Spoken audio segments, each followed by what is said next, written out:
À Seilhac, en Corrèze, se trouve un parc ferroviaire assez unique en son genre. Il n'en existe que 4 en France, dont 2 ont été créés par le même amateur, Grégoire Porté. Pour lui, le train de jardin, c'est une passion de toujours et c'est devenu un métier. Les petits trains de Seilhac sont l'aboutissement d'un rêve d'enfance.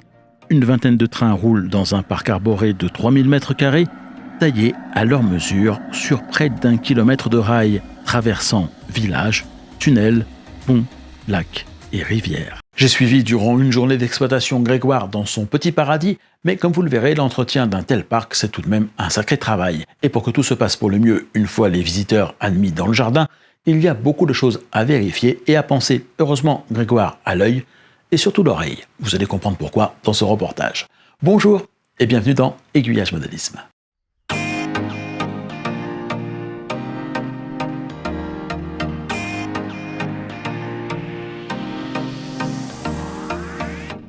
Le train de jardin, Grégoire Porté ne sait pas vraiment comment, mais il est tombé dedans quand il était petit.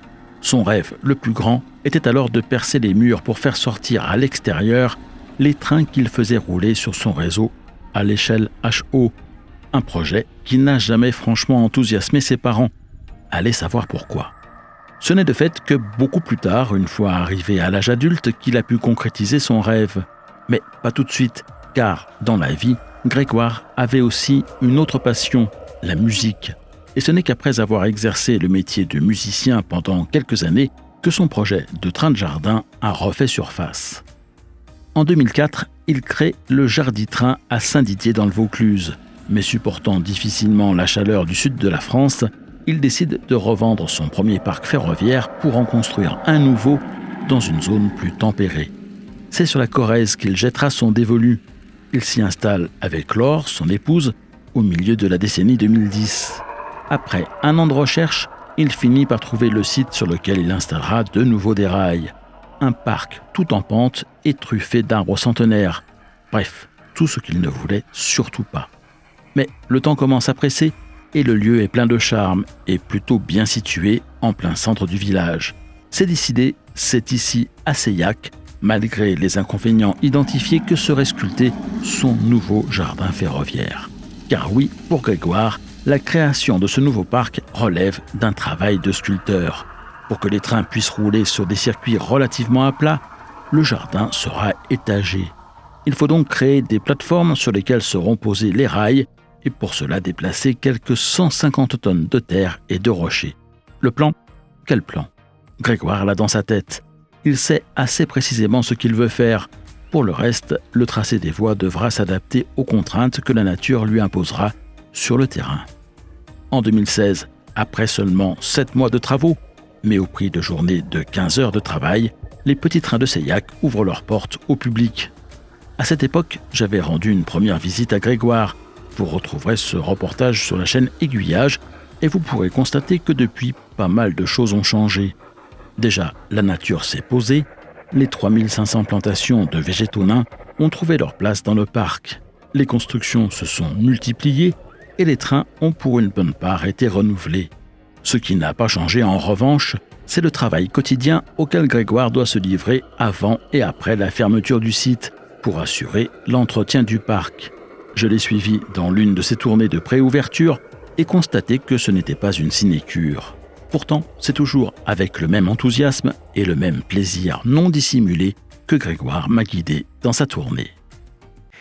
Ah, tu vois, le chêne a sorti ses feuilles il y a 3 jours et le grand hêtre rouge. Ah, t'as vu comme ça a poussé là depuis que tu étais venu là ?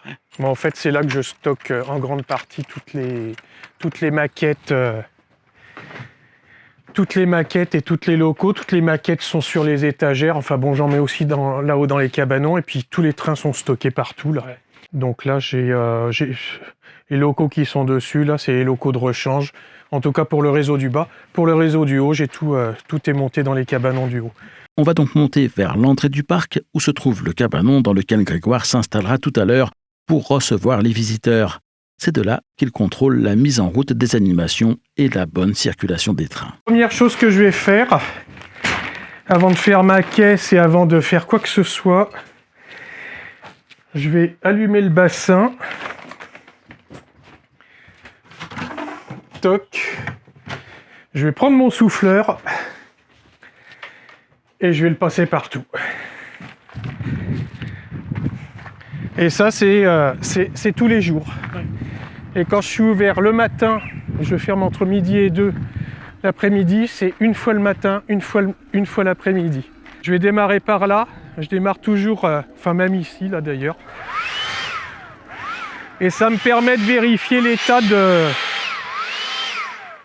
Si tu as des feuilles qui tombent, des petites branches, bah c'est maintenant que je nettoie. Là, tu vois.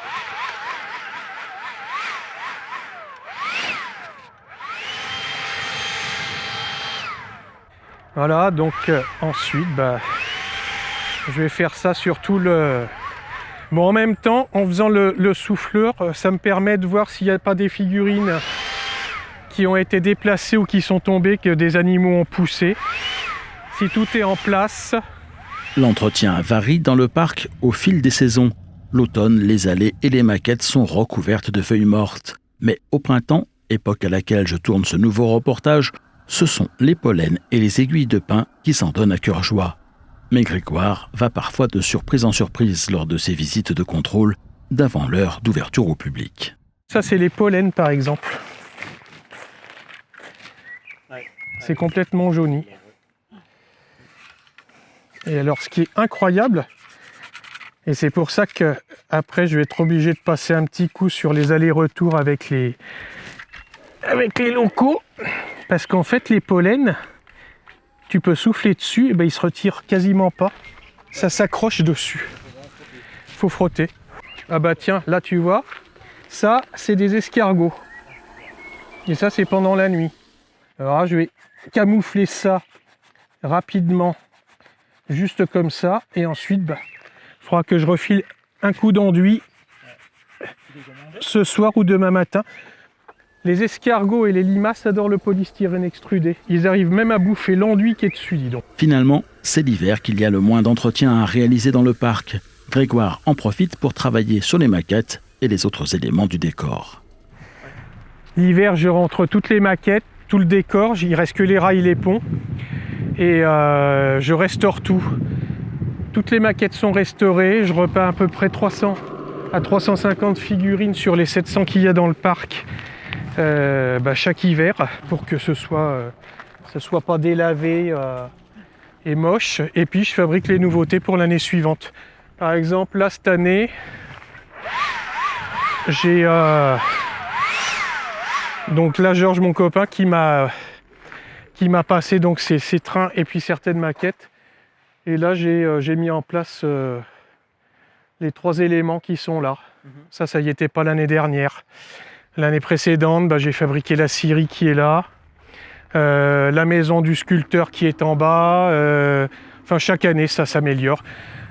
En sachant que y a à peu près 30% des personnes qui viennent visiter le parc qui reviennent chaque année. Parce que pendant qu'il y a la visite, là tu vois, il y a une araignée qui a fabriqué sa toile pendant la nuit aussi. Ouais. Voilà, donc ça je retire.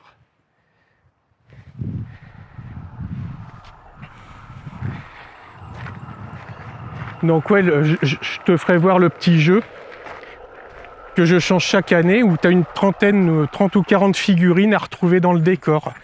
Tu l'as vu, le gorille en maillot de bain au bord du bassin tout à l'heure, non? Tu le verras.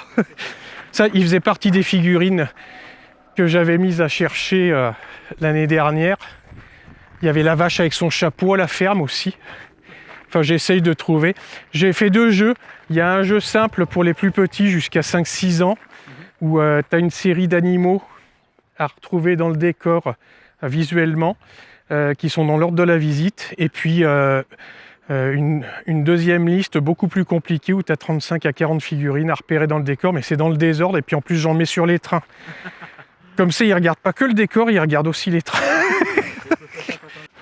Donc là, ce que je vais faire, c'est que je vais mettre le réseau en route pour voir s'il n'y a pas de problème. Et je vais le laisser tourner pendant un quart d'heure, 20 minutes. C'est-à-dire qu'en fait, tous les trains qui sont garés vont devoir avoir fait un tour. Ce qui me permet de détecter les problèmes et de pouvoir les régler avant que les personnes rentrent. Parce que là, quand même, je suis tout seul à gérer le parc. Donc, il faut que mon truc... Mais en général, les grosses merdouilles, elles arrivent 30 secondes avant que j'aille ouvrir le portail là-bas. Ou alors, j'ouvre le portail et j'entends un bruit sourd. Et là, je me dis, putain. Et j'ai un train qui est enquillé dans l'autre parce que, je sais pas, il y a une feuille qui est tombée, qui s'est calée dans une lame d'aiguillage ou... Enfin bon, voilà. Et c'est tout le temps au mauvais moment. C'est quasiment jamais quand je fais mes essais. Là, tu vois, j'ai une caméra. Parce que d'ici, je vois pas ce qui se passe en bas, alors sous le dépôt. Donc, j'ai ma caméra qui est là. Quand je suis assis, que je serre, j'ai toujours un œil là. Et donc, je vois les trains démarrer ou pas. Donc là, c'est bon, le premier train est parti, là. Normalement, il doit faire le tour. Le jardin comprend 2 grands réseaux. Celui du haut, qui se trouve tout près du cabanon, voit circuler des trains américains. Celui du bas est réservé aux trains européens. Plusieurs autres petits circuits sont disséminés dans le parc. Ce sont soit des va-et-vient automatiques, soit des ovales sur lesquels les visiteurs peuvent s'amuser à mettre en route et à arrêter les trains quand ils le souhaitent. Tout au long de la journée, Grégoire garde un œil sur l'ensemble, mais en bon musicien, ce sont ses oreilles qui lui sont le plus utiles pour s'assurer que tout se passe pour le mieux sur les différents réseaux. J'entends aussi ce qui peut se passer en bas. Le problème, c'est quand il y a beaucoup de monde, avec le bruit des voix. Et puis bon, là, quand je suis là, j'ai du mal à... Mais là, rien que quand je te parle, de toute façon, déjà, j'ai les oreilles qui traînent partout. Là, j'ai mes oreilles qui traînent dans tout le parc, en permanence. Souvent, on se dit, ouais, c'est cool, c'est machin. Quand je sers, je suis statique à la caisse, mais en fait, je fais pas que servir.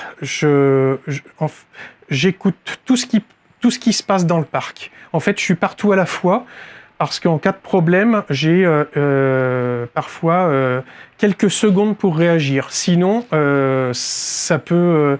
un train qui va enquiller un autre train, par exemple, dans le dépôt, là, parce qu'il y aura une lame d'aiguillage qui sera bloquée avec une feuille ou une brindille. Si l'autre train démarre, même si les wagons sont déraillés là, il va faire le tour et puis il va venir s'enquiller dans le train qui est déjà là. Donc ça devient un enfer. Ouais. Alors t'imagines quand tu as 15, 20 ou 30 personnes qui attendent ici et que moi je suis en train de remettre mes wagons et mes trucs et essayer de comprendre ce qui s'est passé sur le réseau, je préfère anticiper. Ouais. Donc là, je vais mettre les allers-retours. Donc ça, c'est tous les allers-retours qu'il y a aussi bien en haut qu'en bas. Donc là-dessus, je vais voir par exemple si j'ai besoin de nettoyer la voie. Là, je sais que ça va mettre un certain temps avant de s'arrêter. Là, il y a les pollens, donc elle va peut-être tourner 1 ou 2 fois, elle va faire ses longueurs. Puis la voie ayant été encrassée par des plantes qui sont sur le côté, à un moment donné, il va avancer, il va faire 1 mètre et puis il va s'arrêter. Puis il va faire ses allers-retours sur 1 mètre au lieu de les faire sur 50 mètres. Donc là, ça va me permettre de voir ça. J'ai pas de problème sur... Là, elle a fait son tour. Là, il y a le deuxième qui démarre. Donc là, je vais mettre ceux qui sont à contresens en route. Ça, c'est le dernier transfo. En bas, en général, j'ai quasiment pas de problème. Là où j'ai quand même le plus de problèmes, c'est ici parce qu'il y a beaucoup d'arbres. En bas, c'est beaucoup plus facile à gérer. Là, voilà, j'ai le deuxième circuit qui démarre. S'il y a bien une leçon utile à retenir pour exploiter un train de jardin, c'est qu'au final, c'est toujours la nature qui a le dernier mot et que rien ne doit jamais être considéré comme acquis. En voici la preuve. Donc là, je vais faire tourner celui-là. Donc là, c'est bon, il a fait le tour.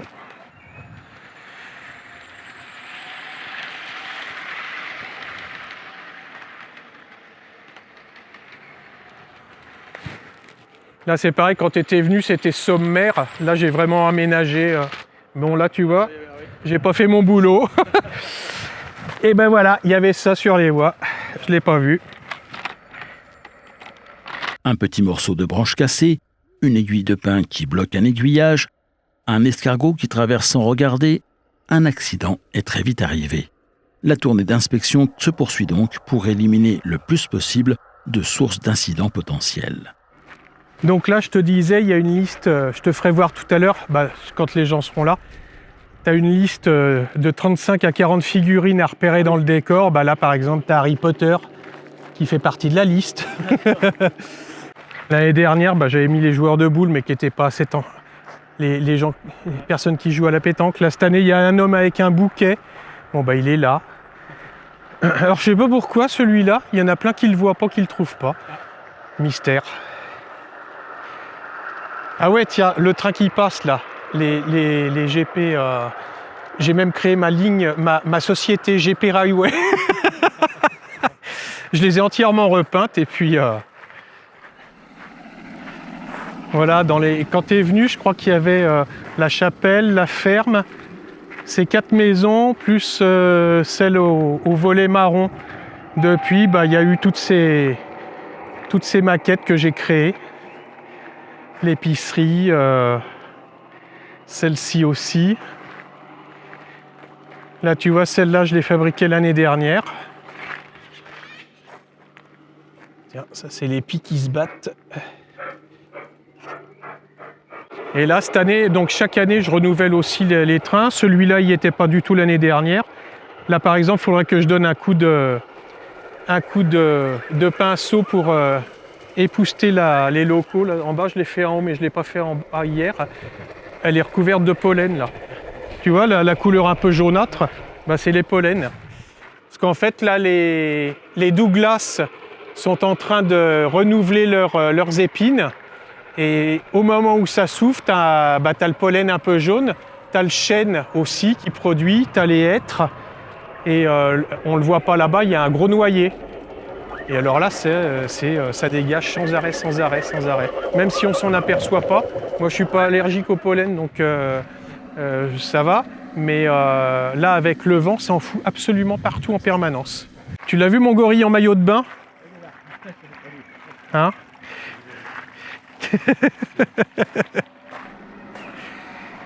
C'est important qu'il y ait de l'humour aussi.